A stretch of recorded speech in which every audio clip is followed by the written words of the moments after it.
Sir నా ముగ్గురు, నా పేరు భాగ్యలక్ష్మి, నేను అంగన్వాడీ టీచర్ని. Sir retired head master. నాకు షుగర్ 3 సంవత్సరాలు అయింది సార్. 3-4 సంవత్సరాలు అవుతుంది. కంటిన్యూ మందులు వాడుతున్నా. డాక్టర్ దగ్గర మామూలుకి వచ్చి పోయిన 2 సంవత్సరాల కింద ఒక 50,000 అట్లా పెట్టిన హాస్పిటల్ 2-3 రోజులు చేరిన. ఆర్డర్ ప్రాబ్లం లాగా అనిపించింది. అది ఏమి గ్యాస్ రాక ప్రాబ్లం అనిపించింది.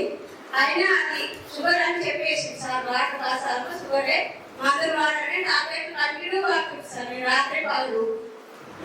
అయితే మొన్న రీసెంట్ గా సార్ వాళ్ళు వచ్చిండు.